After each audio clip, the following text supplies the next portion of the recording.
up, guys? Welcome back to the channel. So this is part 5 of renovating a homemade camper trailer. Today we are working on building the basket platform thing for the front generator and wood rack. We're using a DeWalt metal chop saw, and I got some 2x6 really thin metal that we're going to cut on the angles, and I kind of have one marked out, but we're going to go ahead and get it cut for this, and then we're going to get it welded up. Katie and I have the first piece set up and ready to cut.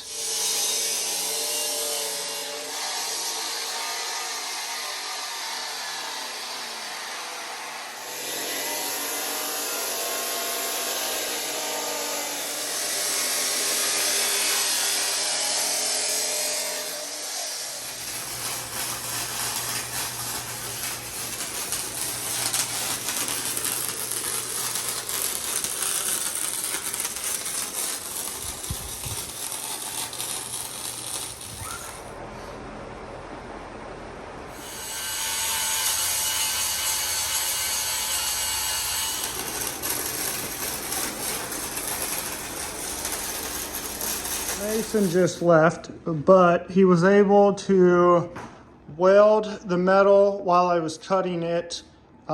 We added 2 pieces to make a step, and then added 3 pieces to the tongue, so I'm able to strap down and haul to it.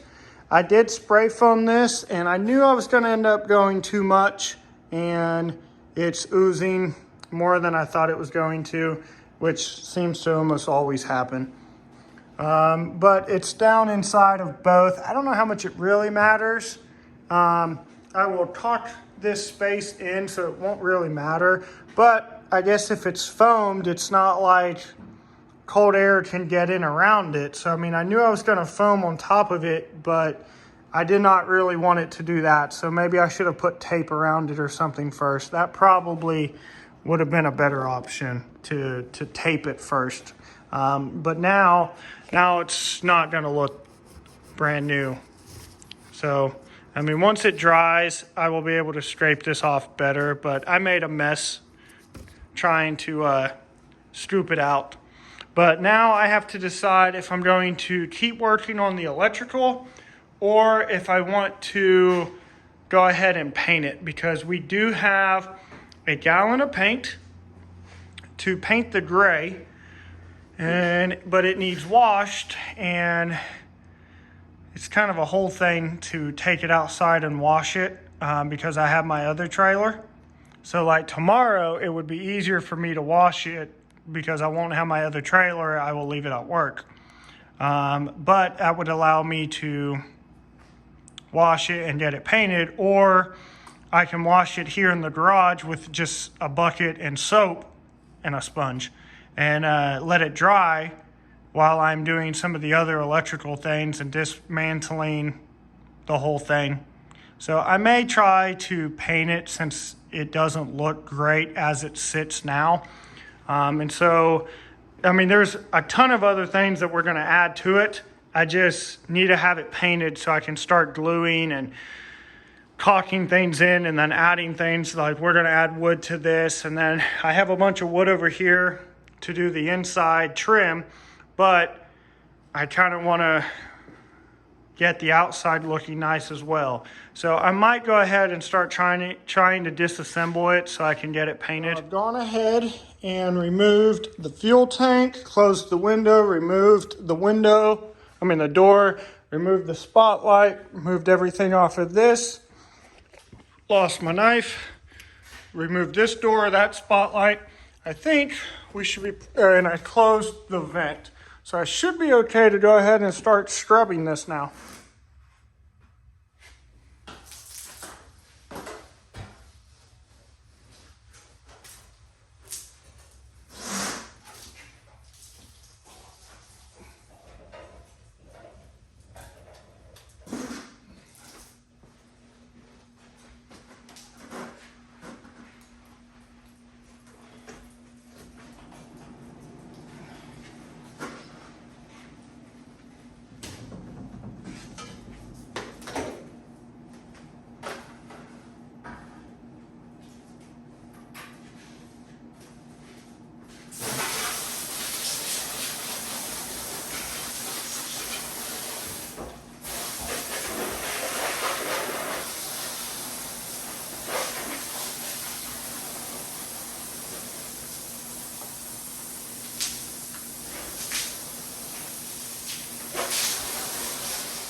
I'm letting the trailer dry. I've done a couple things. Let's get to the heater in a second. I didn't wait long enough and I started spray painting some things. And so I had some water I had to wipe off after I painted. But I did end up spraying a lot of this. This might still be wet, I'm not sure, or it might just need another coat. This is all mostly dry now. I did end up caulking this in, cutting a little bit more foam and getting that sprayed. I also sprayed the top. I did have some water up there, and then I sprayed this step. While waiting for that to dry, I started playing around with the diesel heater. And initially our plan was to put a fern coat cap on that, and then when we needed it, get it out, put the pipe on, run it over here, run it up, and put a hole through the wall that it would come out here. Well, I am trying to eliminate how much I am doing when we get to camp. And so a new thought that we just had was come out of this hard pipe PVC, come out, turn, and come in directly underneath of the bench, about right there, and just have it pointed at us. The concern was the heat being around the bench, but with that being where my feet are, we're gonna try to point it. If it is a problem, I could also bring it up to here and point it at us. It's just kind of hard to say, since this is so insulated, if it's going to be really easy to heat and cool, or if it's going to be very normal like we did last time in our tent, that it ran the whole time. But for the moment, I think the plan is to come in through the wall and kind of just have a plan A. Something else I might do is get a Y adapter here, or a T adapter. That way, if I wanted to hook on and power somebody else, like if they had a ground tent or if somebody was sleeping in my rooftop tent, that I would be able to take the pipe from that and run it over to there. So that might be an idea. So I went ahead and I mounted the diesel heater with the expectation of that being below that. I did do some math, so hopefully that's right. But I did end up mounting it up here. I got 2 more screws on the bottom side. I got multiple screws in here that went through. But now I'm just kind of working on plumbing it. And I was looking into some other forums about the best way to plumb this for the exhaust. What I have done is I put some spacers behind that muffler. You can kind of see the muffler's not touching. I mean, it's close. This is actually holding it away.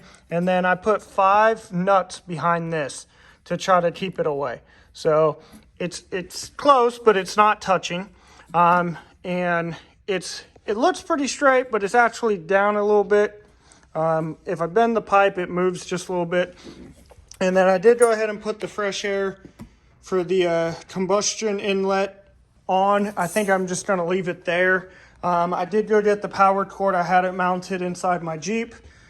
And then the plan is to still put these 2 roto pats up above it. But that area is getting painted. This was just to fill time. So another thought I was having is it would be pretty fancy if I took this control panel. It is Bluetooth, so I don't have to, but I could splice these wires, run it through, and have it mounted right here.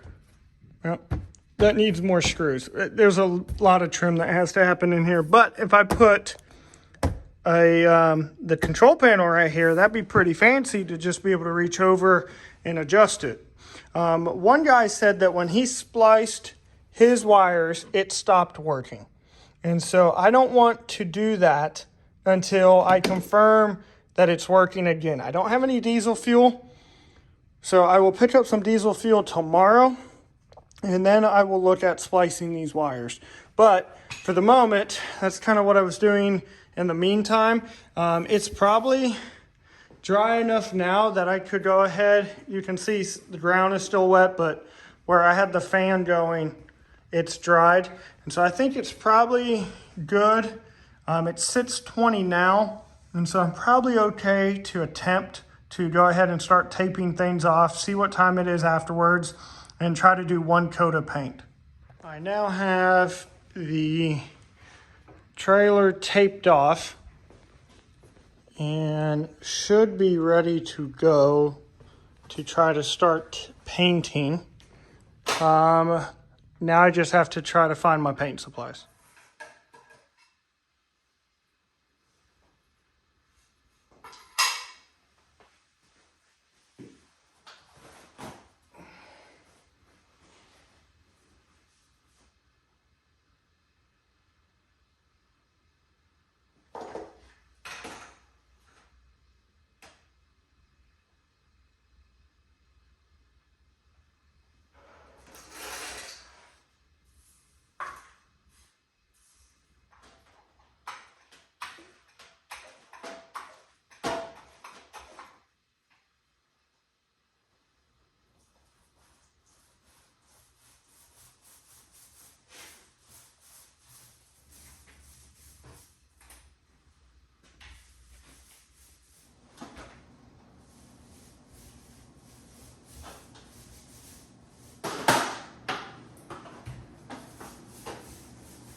Guys, so as you saw, the trailer has its first coat of paint. It is really glossy at the moment, but it is a satin paint, so we will see what it looks like in the next video. But I think I'm gonna go ahead and call this a video, and I will catch you guys in the next one. Peace out.